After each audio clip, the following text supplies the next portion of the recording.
Heureuse d'être parmi vous pour vous présenter ce journal. Mesdames et messieurs, bonsoir. Je vous invite à suivre notre édition jusqu'à son terme. Et avant cela, je vous propose de suivre nos titres.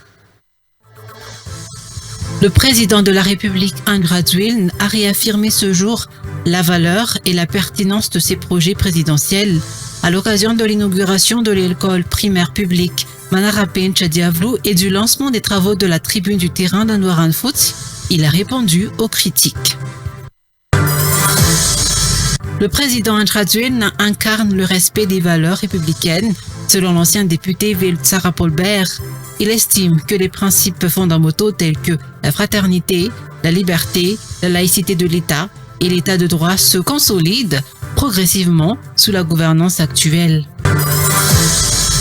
Les droits d'entrée dans les parcs nationaux malagasy seront revus à la hausse à partir de 2026, notamment pour les visiteurs étrangers.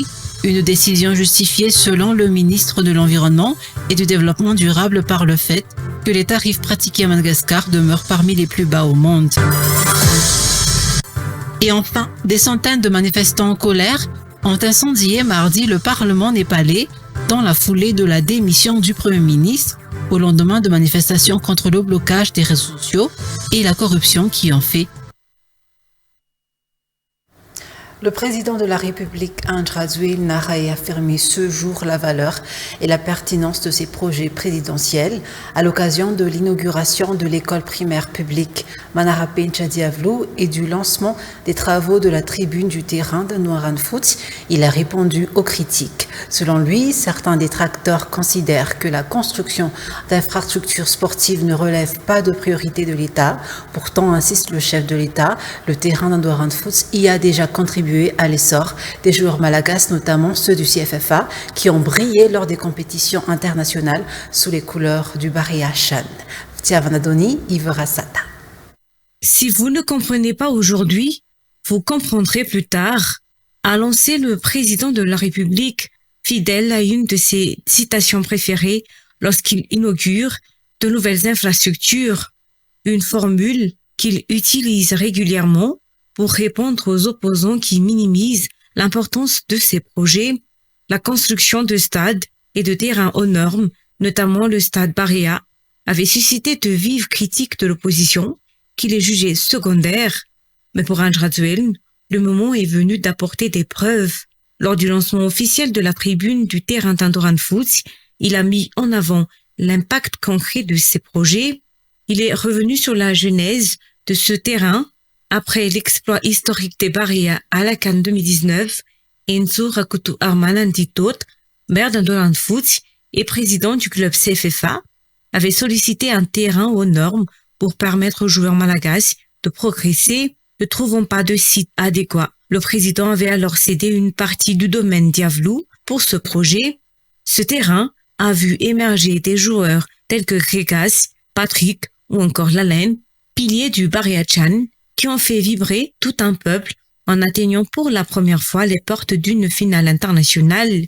Tous les secteurs sont prioritaires: éducation, foot, agriculture, énergie, sport, a martelé André Dzuil. Et de poursuivre, ce sont ces infrastructures sportives qui unissent la nation et qui nourrissent l'espoir de notre jeunesse. Selon lui, le football reste le sport roi, véritable moteur de cohésion et reflet du développement d'un pays. Le chef de l'État a ainsi officialisé la construction de la tribune et l'aménagement de clôture du terrain d'Andoran Foot, lieu symbolique où des figures du ballon rond comme Rakul et Lalen ont fait leur premier pas. Dans la matinée, il avait également inauguré l'EPP aux normes Diavlou, après celle de Mourndave, des réalisations qui valent à André Dzuil l'étiquette de président bâtisseur, selon les mots de Marie-Michel Saoundermalal, ministre de l'Éducation nationale. Le président André Dzuil incarne le respect des valeurs républicaines. Selon l'ancien député Velutsara Polbert, il estime que les principes fondamentaux tels que la fraternité, la liberté, la laïcité de l'État et l'État de droit se consolident progressivement sous la gouvernance actuelle. D'après lui, le chef de l'État adopte une posture d'écoute attentive, en particulier face aux prises de position des institutions religieuses en faveur de la laïcité et de la liberté d'expression. Une attitude qu'il qualifie de respectueuse et conforme aux principes républicain. Mikar Djimbolaza, Arfitra Koudmanalna. Face à certaines critiques selon lesquelles le régime actuel manquerait au respect des valeurs républicaines, l'ancien député Veltsara Polbert réagit fermement. Il dénonce ces accusations comme infondées et réaffirme que le président Andrzej est, au contraire, un exemple en matière de respect des principes républicains. Il rappelle que les fondements de la République, fraternité, liberté, laïcité, état de droit, sont non seulement respectés mais aussi renforcés. Le président, dit-il, prête une oreille attentive aux messages émanant des églises concernant la laïcité et la liberté d'expression. Veltsara Polbert met également en avant des actions concrètes menées par le chef de l'État, comme la remise du cabès de Lampanzakatouir et de ses soldats, qu'il interprète comme un symbole de réconciliation et de renforcement du sentiment d'unité nationale. Lors de cette cérémonie, le président a annoncé plusieurs initiatives pour consolider l'état de droit, notamment la mise en place de la direction régionale de la sécurité publique et respect à Mourndave, une mesure visant à améliorer la sécurité. Il a également évoqué l'ouverture d'un établissement pénitentiaire aux normes à Bel-sur-Tirbine, conçu pour garantir le respect des droits humains, a précisé l'ancien député. Et je vous disais, en titre, les droits d'entrée dans les parcs nationaux malagasy seront revus à la hausse à partir de 2026, notamment pour les visiteurs étrangers. Une décision justifiée selon le ministre de l'Environnement et du Développement durable par le fait que les tarifs pratiqués à Madagascar demeurent parmi les plus bas au monde. Pourtant, le pays dispose d'un patrimoine naturel exceptionnel qui mérite d'être valorisé et protégé. Le ministre a souligné que cette décision a été prise après des concertations menées avec les opérateurs touristiques. Gracia Angiatitouirn, Eric Renefsan. Les tarifs d'accès aux parcs nationaux ne reflètent pas aujourd'hui la richesse inestimable de la biodiversité malagasy, particulièrement pour les touristes étrangers, a déclaré le ministre de l'Environnement. Le gouvernement estime qu'une révision est incontournable pour renforcer la valorisation économique et touristique des sites. À titre de comparaison, l'observation des gorilles peut coûter jusqu'à $1 500 par jour dans certains pays africains, alors qu'à Madagascar, où vivent plus d'une centaine d'espèces de lémuriens, les droits d'entrée oscillent actuellement entre 7 et $10 seulement. La nouvelle tarification qui prendra effet en 2026 prévoit par exemple le doublement du ticket d'entrée, passant de 10 à $20. Le ministère précise que cette période de transition vise à permettre aux opérateurs touristiques de s'adapter. Cette décision ne résulte pas d'une mesure improvisée, elle fait suite à des études comparatives et à des analyses menées conjointement par le MED, Madagascar National Parks et les acteurs du secteur.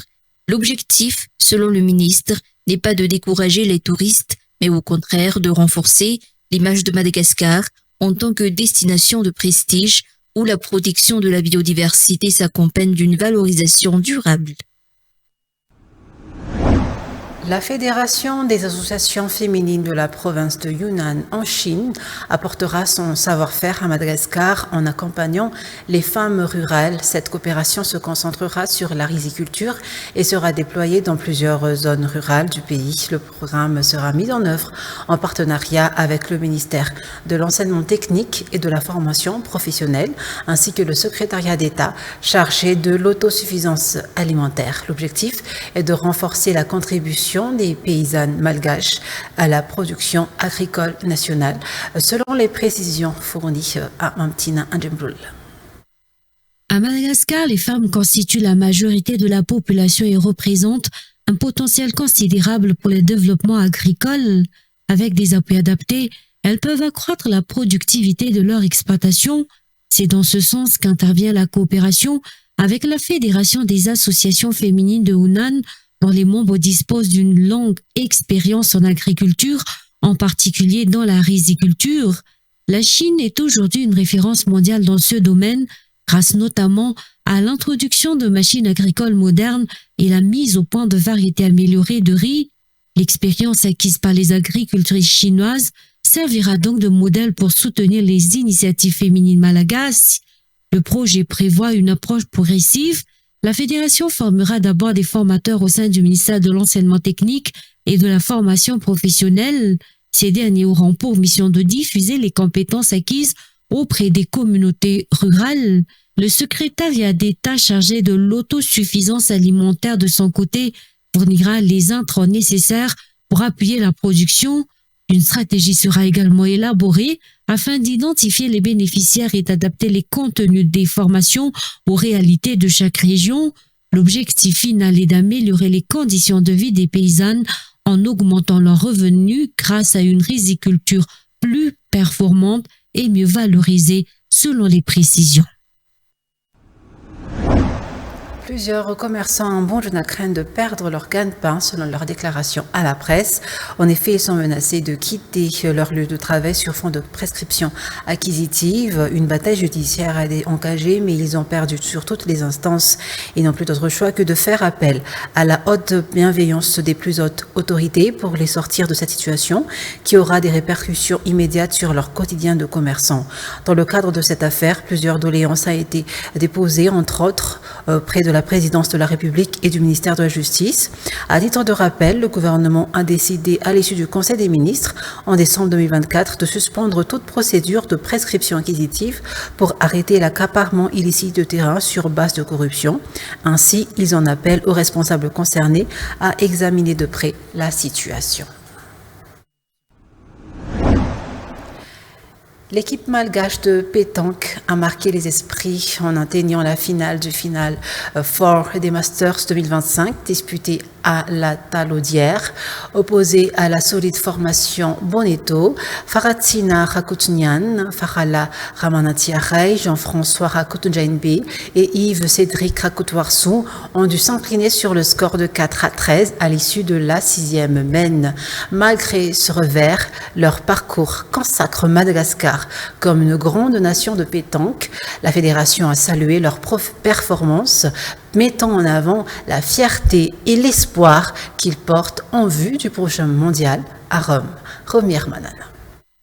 Madagascar a confirmé sa réputation de terre de pétanque. Hier à la Talaudière, la sélection nationale s'est hissée en finale du prestigieux Final 4 des Masters 2025 face à la redoutable équipe Bonetto.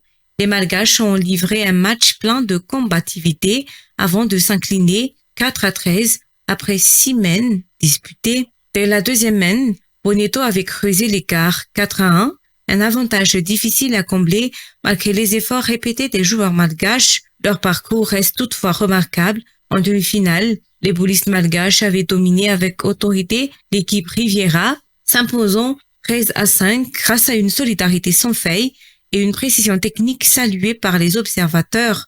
De son côté, l'équipe Bonetto s'était qualifiée en éliminant Italie, privée de son leader Diego Rizzi, testé positif au Covid.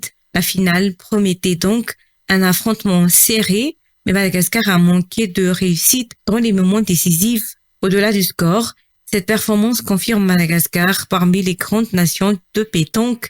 La Fédération malgache des sports boules a félicité les joueurs pour leur parcours exceptionnel, soulignant l'émotion et la fierté qu'ils ont suscité dans tout le pays. Finaliste d'un tel tournoi, Madagascar peut se considérer vainqueur dans les cœurs et cette expérience nourrit de grandes ambitions pour le prochain championnat du monde prévu à Rome. À la une de l'actualité internationale, des centaines de manifestants en colère ont incendié mardi le Parlement népalais dans la foulée de la démission du Premier ministre au lendemain des manifestations contre le blocage des réseaux sociaux et la corruption qui ont fait 19 morts. France 24. Des colonnes de fumée montent dans le ciel de Katmandou. Au lendemain de la tuerie commise par la police népalaise, qui a fait au moins 19 morts, dont 17 tués par balle dans la capitale, les étudiants sont de nouveau mobilisés, allumant de nombreux feux. Je suis ici pour protester contre la corruption. La situation dans le pays est devenue tellement grave pour les jeunes. Nous étions ici hier pour participer à un rassemblement pacifique. Mais la police a décidé de recourir à la violence et à tirer des gaz lacrymogènes, puis des balles réelles. Nous luttons contre la corruption. C'est le slogan de notre manifestation. Lutter contre la corruption. Gouvernement assassin. Rien ne semble apaiser la colère des manifestants. Pas même la démission du Premier ministre, Sharma Oli, annoncée dans la matinée après 10 années à la tête du gouvernement. Son domicile a été incendié,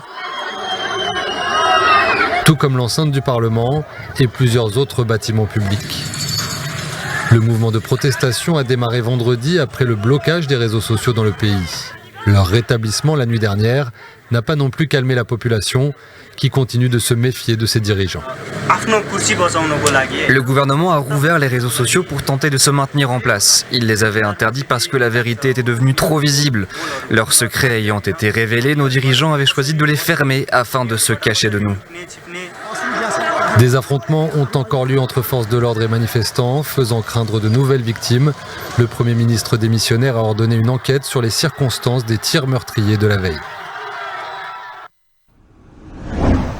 Point final à cette édition. Merci à vous de l'avoir suivi. Je vous retrouve à 19h30 pour la version malagasy. Au revoir.